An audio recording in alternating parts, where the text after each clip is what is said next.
Okay, it's recording. Okay. Yep. Hey everyone, welcome to episode 4 of Keeping Democracy Alive. My name is Rem Hellman. I was told by my supervisor, Lauren, to introduce myself. I'm a rising junior at Tufts, studying IR, and I've been working in Hillel this past year, apprenticing to take over the Holocaust and Genocide Awareness Program that's sponsored by the Cummings Foundation. And so that's kind of how this series came about. We do a lot of social justice work and just highlighting different figures who really help keep democracy alive in America. So this week I have Eric Jacobson here, longtime family friend, Right. like a big brother to me, have some good memories with him.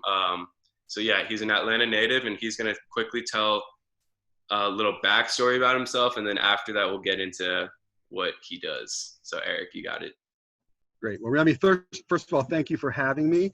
By the way, you're the first person who is going to be calling me Remy on this. Probably okay. the only person.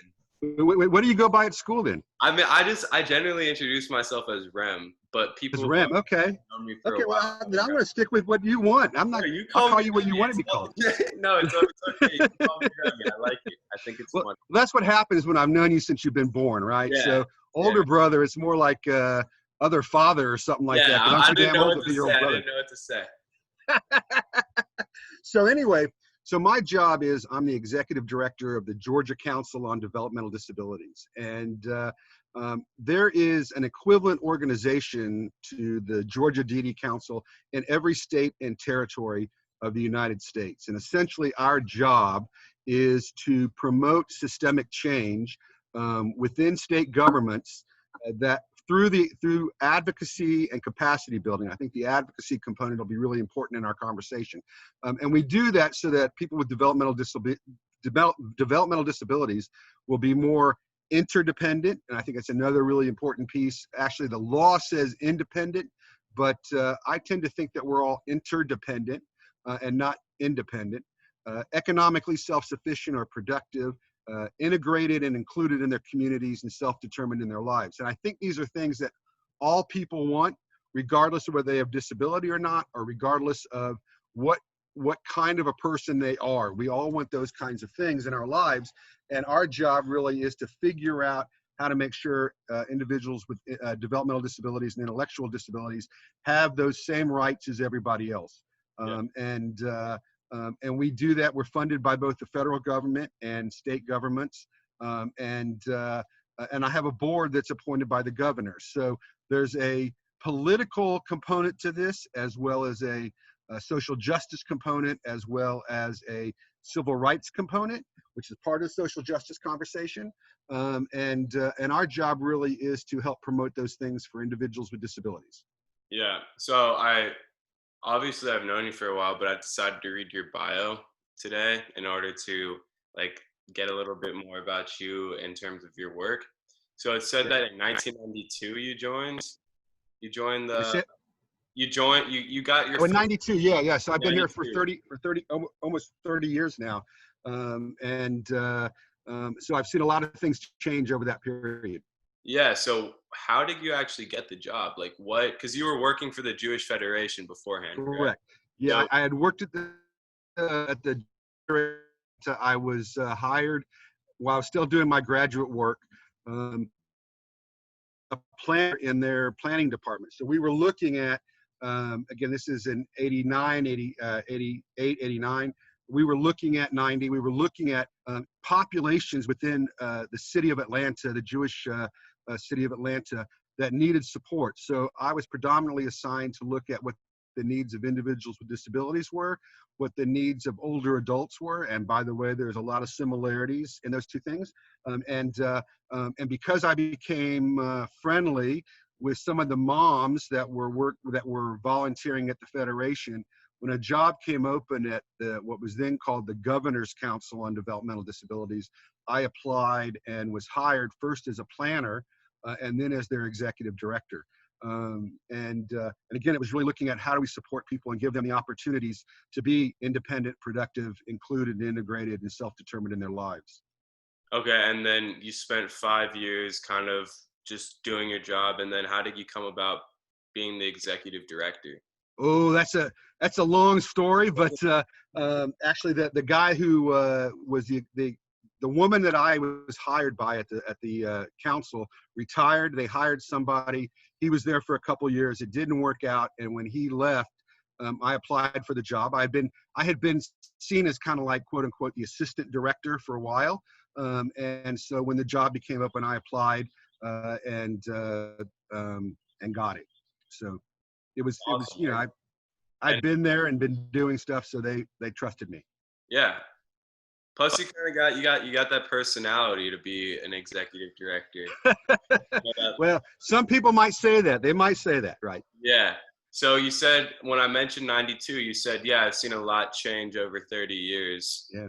What would be some of those things that come to mind initially when you talk about change?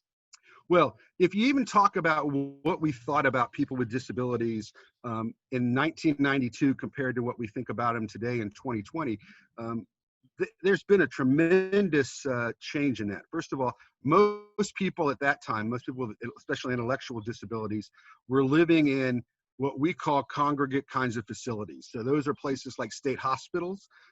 So in Georgia at one time, we had one of the largest state hospital systems in the country for people that had developmental disabilities, mental illness, and it was in Milledgeville. It was called oh, and I just drew a blank, so I apologize. Okay. Central State Hospital was the name of the place, and at one time it was the largest in the world in terms of what I would say warehousing, jailing people, because you don't really have a life when you're living in one of those places.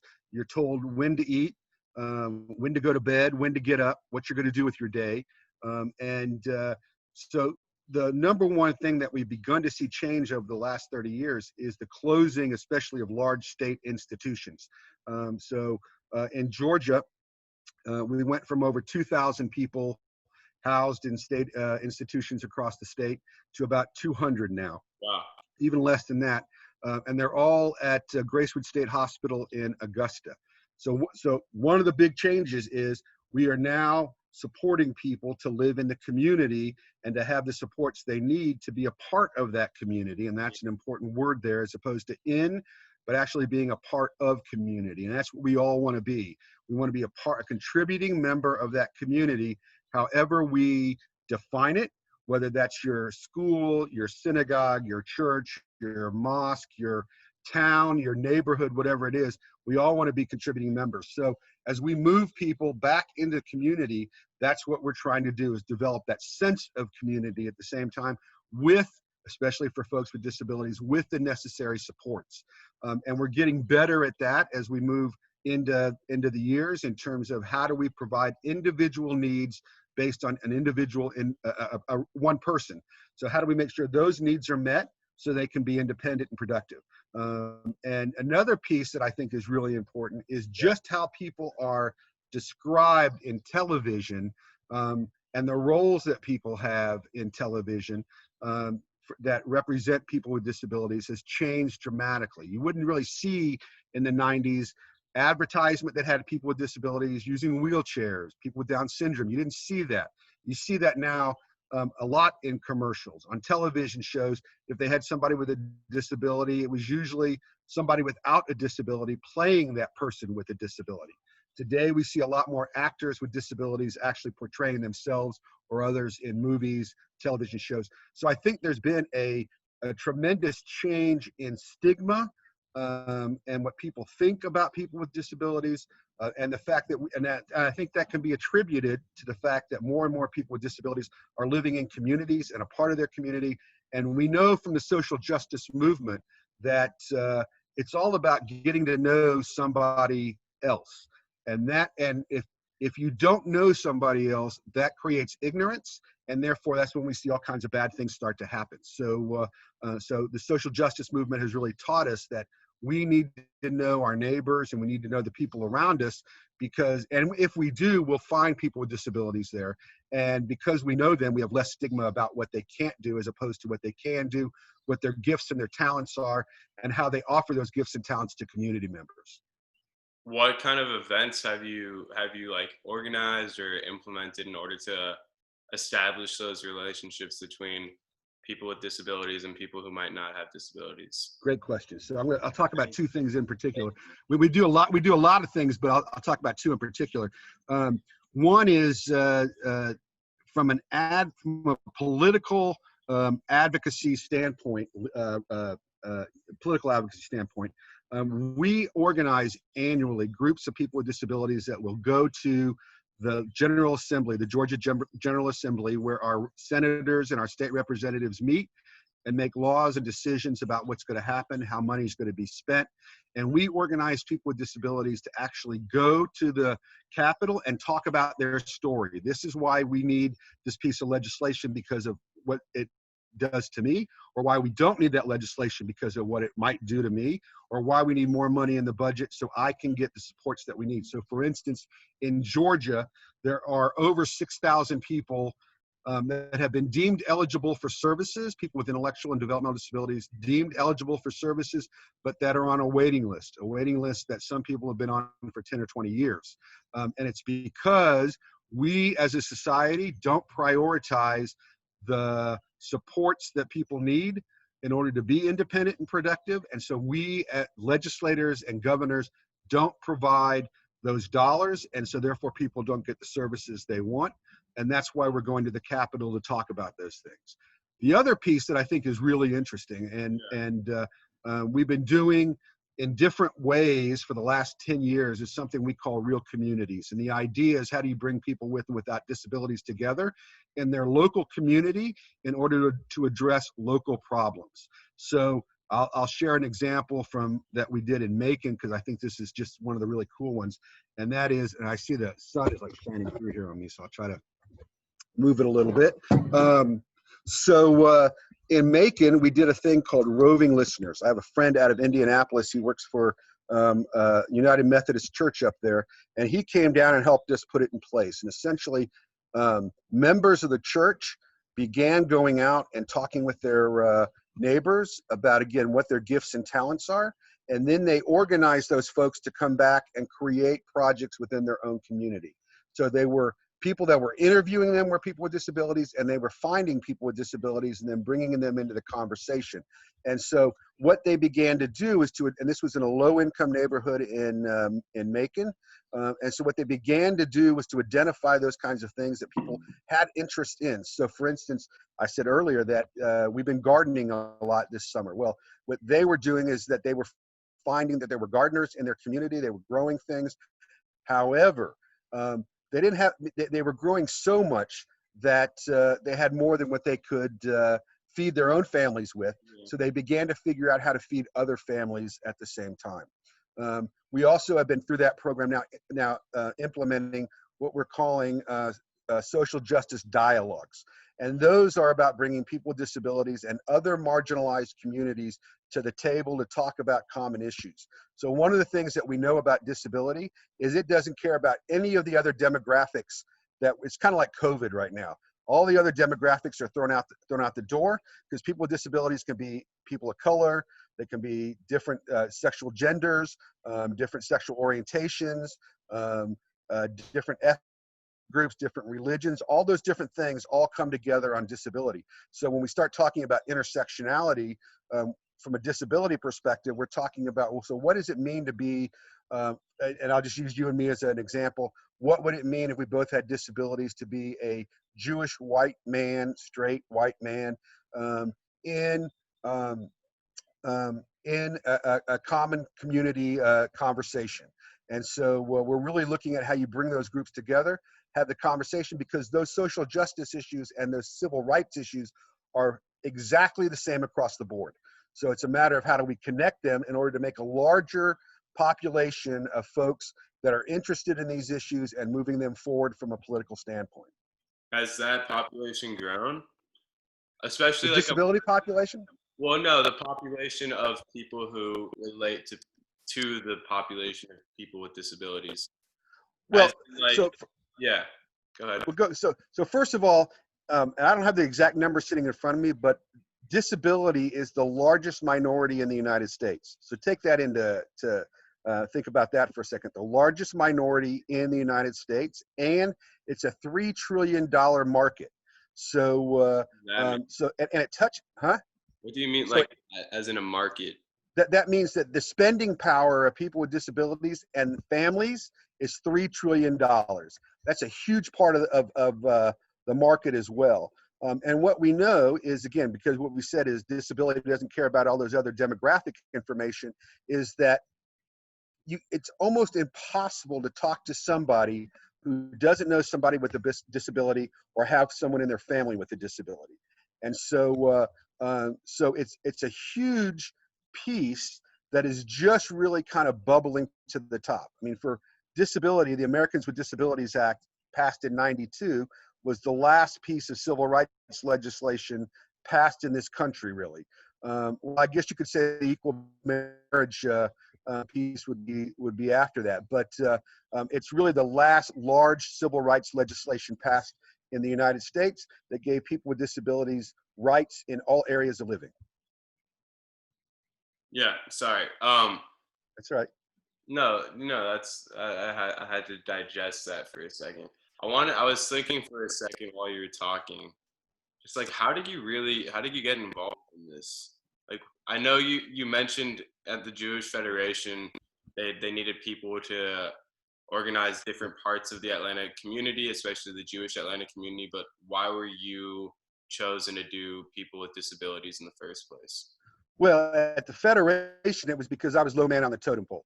And so at that point, it was like, Eric, you're assigned to it. But I think that I think it's part of my background. It's part of my nature, my gifts to do this kind of work. I think that I would have been drawn to it regardless.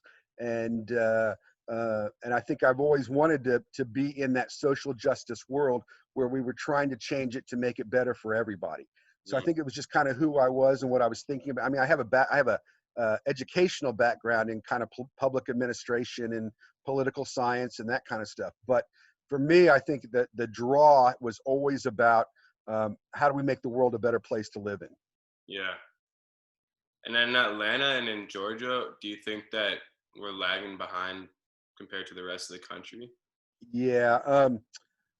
Yes, the answer is yes. We are lagging behind on a lot of different pieces. We don't spend as much per capita on disability as other states. We don't have the kinds of, we have a large waiting list, as I told you about before, over 6,000 people. We were sued by the Department of Justice in order to get people out of institutions, and that's why we're doing that. I don't think we prioritize people with disabilities in the state of Georgia as a valued member of our community, and therefore we don't spend the funds necessary to make them as a part of our communities as they possibly can be.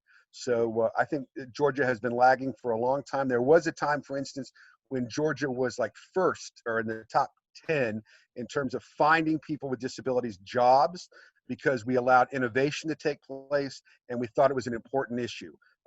We're not doing that anymore. We're trying to do it in some level, but we're not doing it at the level we were before. And part of it is this is a great conversation for you to have with your folks at some point, Ram, because it's a national conversation, and that is that some people in Georgia will say the reason we're not as innovative now is because we began to accept federal dollars. And when federal dollars come to the state, there are requirements around them.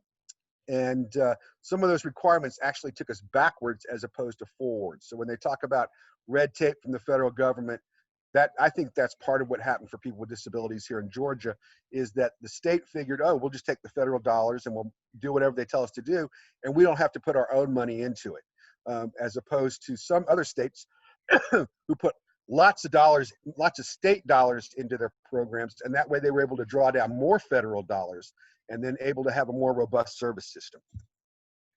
So what's been happening recently in Georgia? Like, has there been a shift towards reinventing the way that we provide services to people with disabilities, or do you think we're kind of in limbo right now? Kind of. No, actually, I think everybody's in limbo right now with COVID-19. And I think that's it's hit the disability community hard because of the fact that some folks didn't understand why they couldn't go outside, and the service system itself made it difficult for people to get into people's homes and out of people's homes because of the quarantine issue, and even places like day programs where folks would go during the day, so their parents might be able to go to work, have closed because they can't have lots of people together.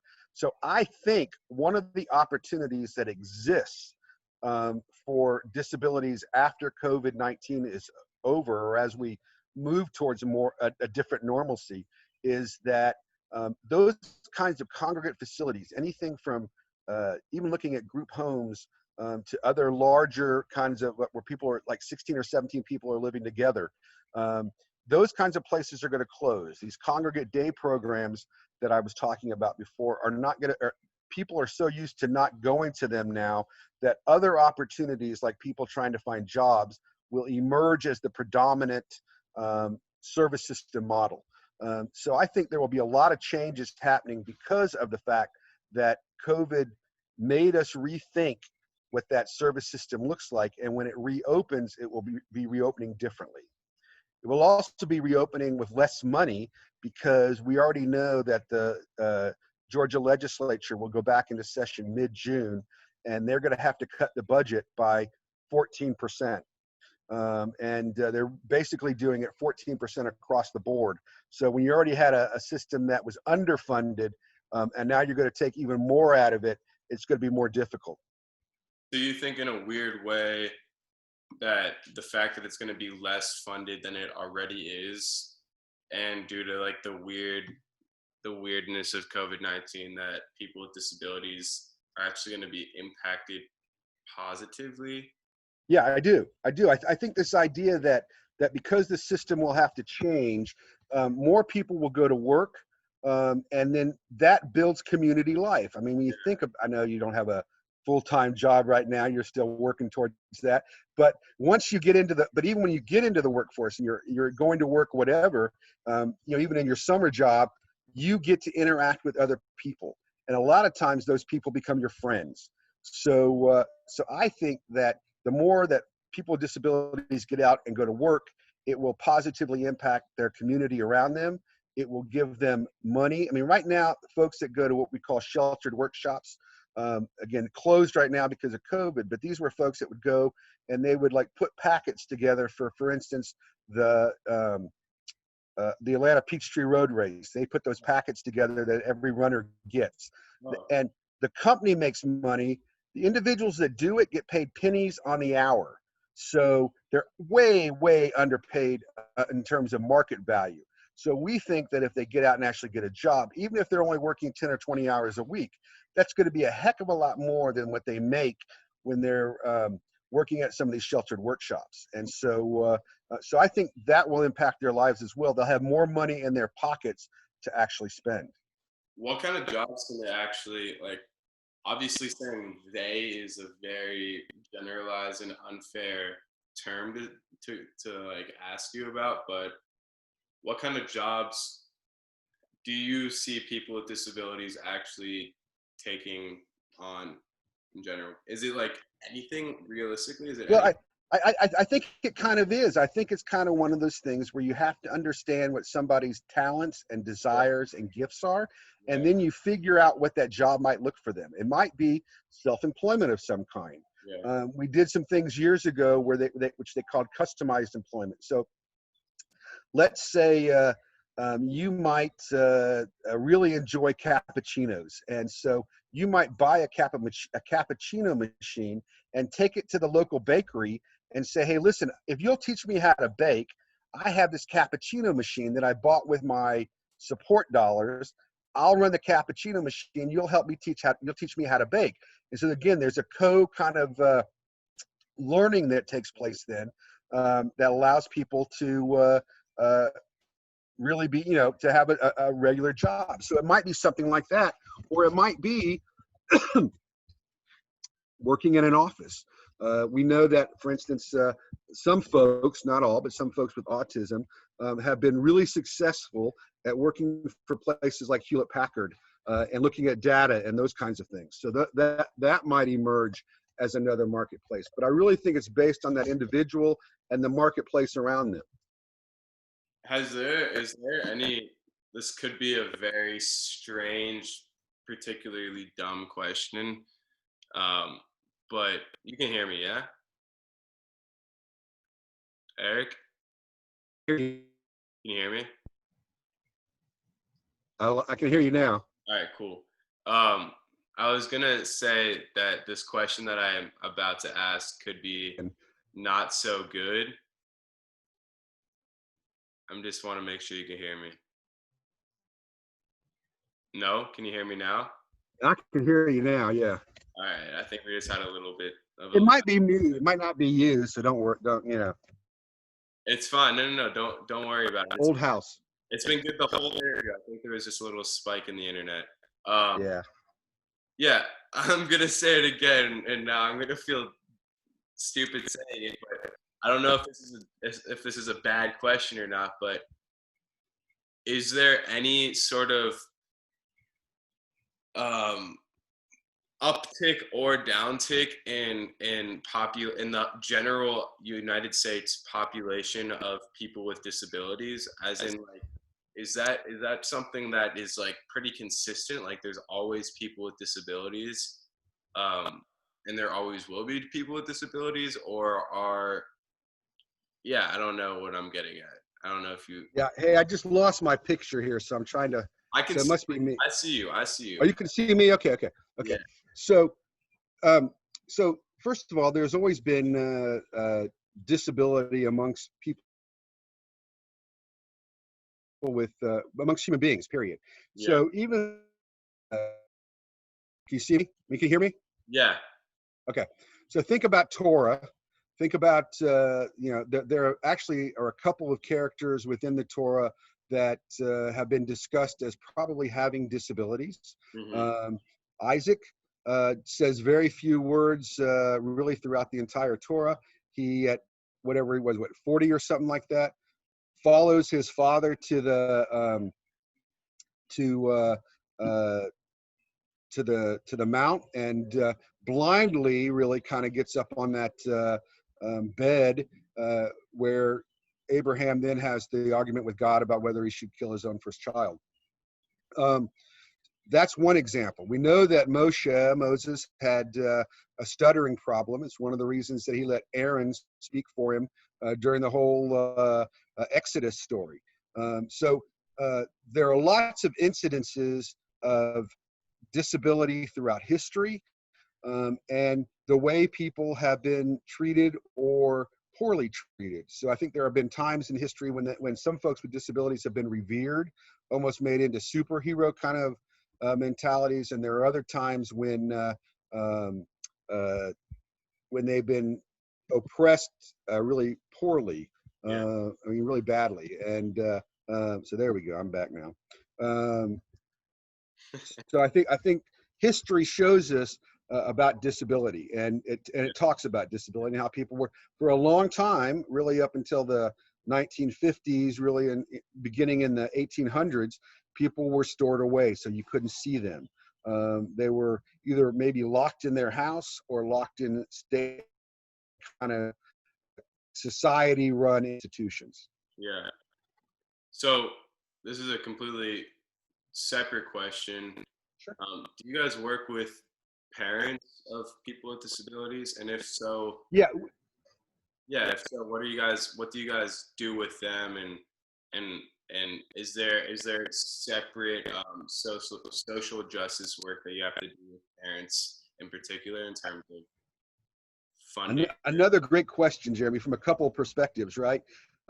So first of all, the work that we do, even though our title says developmental disability, we're really involved in the entire disability movement. And so not just intellectual disabilities, but people with physical disabilities and parents as well. So a lot of the work that we do is about educating parents about the potential of their son or daughter, about the fact that they can achieve the things they want to in life if they have the necessary supports. And so a lot of it is about that.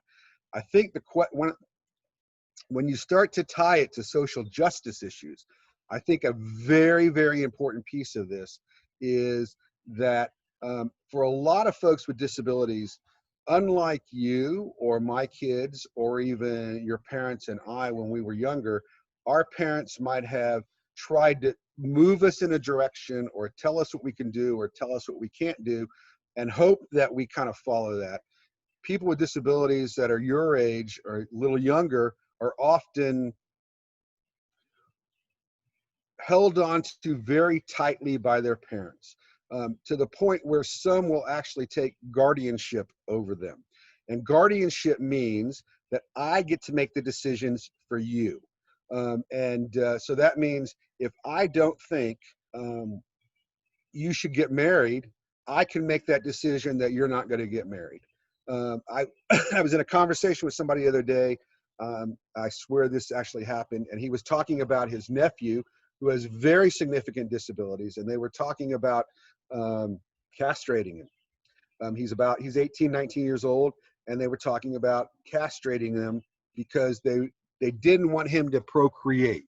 And again, that's not a decision, I think, for parents to make about their kids, or the fact that you can't go to school. Those kinds of things are the kinds of issues that come up for some people with disabilities that their parents are actually imposing on them. So there's a saying in the disability rights community, nothing about us without us, which means we need to be at the table. People with disabilities should be at the table. And that's what we try to do in everything that we do in our organization. I don't have the main voice, even though I'm the executive director. I let people with disabilities tell us what we ought to be doing. Yeah. So that's part of the whole question as well. You guys work, and we'll be wrapping up in a minute or so. Yeah. Do you guys work with, you were saying physical disabilities, but I would assume you do, but like veteran soldiers, for example, who might get injured in the war and they come back with physical or even mental disabilities. Like, do you PTSD, work with, right? you do? We don't work with veterans as much. We do a lot of coalitions with veterans. So when we're looking at policy issues, again, for people with disabilities, vets, and especially those that have been injured, are an important part. And really what's, especially right now with a lot coming back from Afghanistan and Iraq, and having PTSD and other physical disabilities caused by the war, they've actually taken, I've seen in certain places, taken a lead role because of the fact that, you know, people will listen to them because they had this experience of being in the war. And we all know that the veteran system has a lot of work to do in terms of the quality of services they're providing. Mm. So just one more question, and then I'll do my typical wrap up. Okay. How does religion play into this? You How know, does what? religion. Like, does religion? I mean, especially being in the South where there's a lot more religious influence. Does it play into the way that people view and or treat others with disabilities, or is it Yep. kind of Again, a great question, especially to end on. So I think there's two pieces to this. One is, regardless of whether we have disability or not, religion is a place that we go to, like during these times when we need a support or a prayer or whatever it is that you get from that spirituality. And people with disabilities are not unlike that. I mean, they also gravitate there. And when we talked about the work that we do in the real communities, a lot of it has been through church-based kinds of and synagogue-based kinds of organizations. So I think there's a component there that says we want to treat people like we want to be treated, and so therefore synagogues and religious institutions are available and they do those kinds of things. On the other hand, the stories that I've heard from a lot of people with disabilities is that religion has been one of their foes because they don't see people with disabilities as whole, as valued members of their community. So they think that their disability came about because of something evil in maybe their parents' past or somewhere else. That they think if they lay hands on them, they can cure them and make that disability go away, or if they pray hard enough, the disability will go away. Not true. Disability is probably going to last unless we figure out some kind of medical science or whatever that might do that. And so I think a lot of people feel offended when members of religious communities think that they can invade that space and try to take away that disability, which is a part of their identification, a part of who they are. So I think, and in fact, some of the work that we're doing right now is trying to create or recreate an interfaith disability coalition around disability so that we can help the religious community think about the role of people with disabilities in their institutions, because they can be an important part. And again, sometimes we have to make it more accessible physically. Sometimes we have to make the programs more accessible. But people with disabilities, I think, for the most part, would welcome those opportunities.